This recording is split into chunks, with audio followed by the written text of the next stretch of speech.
All right, let's dive straight into this explainer. Today, we're completely deconstructing a radical approach to AI design workflows, and we're doing it with absolutely zero fluff. We're going to extract the exact tools, the specific commands, and the hard numbers used at the absolute highest level of the industry.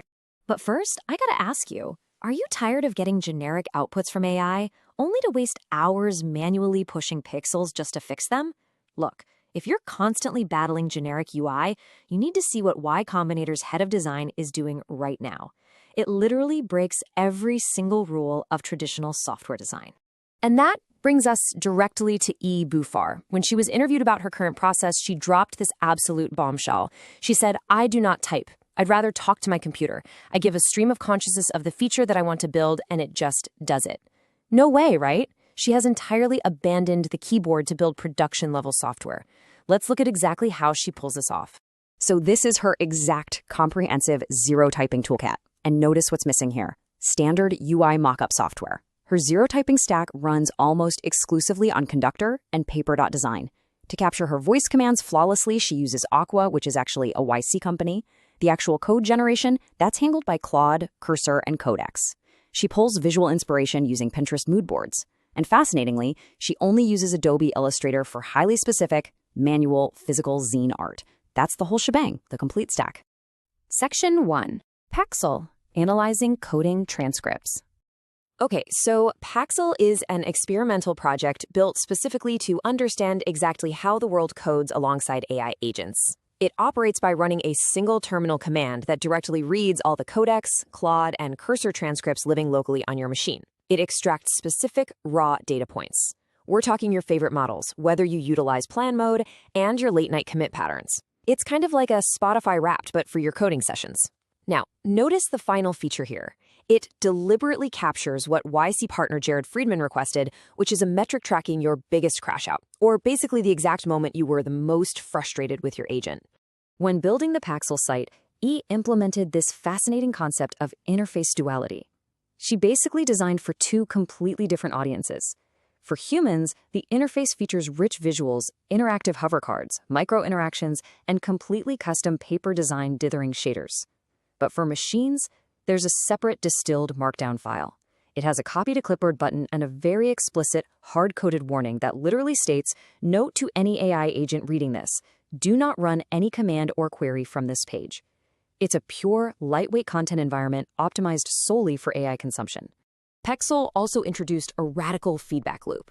Instead of a standard submit button, the call to action explicitly says, "Send to an agent." Inspired by the team at Conductor, when a user submits a feature request or bug report, it literally fires off an AI agent in the backend that automatically opens a pull request. E and her team then simply decide whether to merge it or not. The user is literally prompting the product's source code. It's a real game changer. Section 2. Sodazine, the soul.md framework. Sodazine was originally a physical magazine created to celebrate San Francisco, but the website build reveals an absolutely crucial methodology.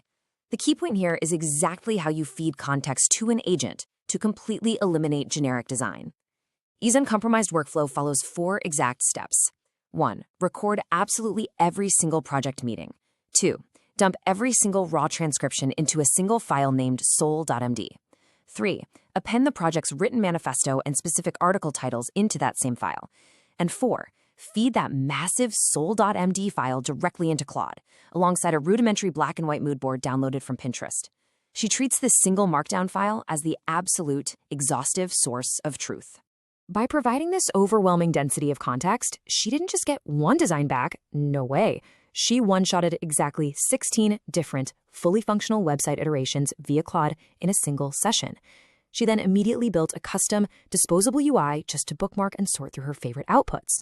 And because the agent had access to the full soul.md, the outputs exhibited these crazy emergent surprises. The agent organically pulled the exact date of the launch party from the meeting transcripts and just placed it right in the header. Because it knew the project was a physical zine, it automatically generated a visual barcode displaying different currencies. It autonomously built a fully interactive map of San Francisco that lived entirely behind the layout, and it scraped the web to pull in custom hover effect animations. You see, high-density context generates highly specific software.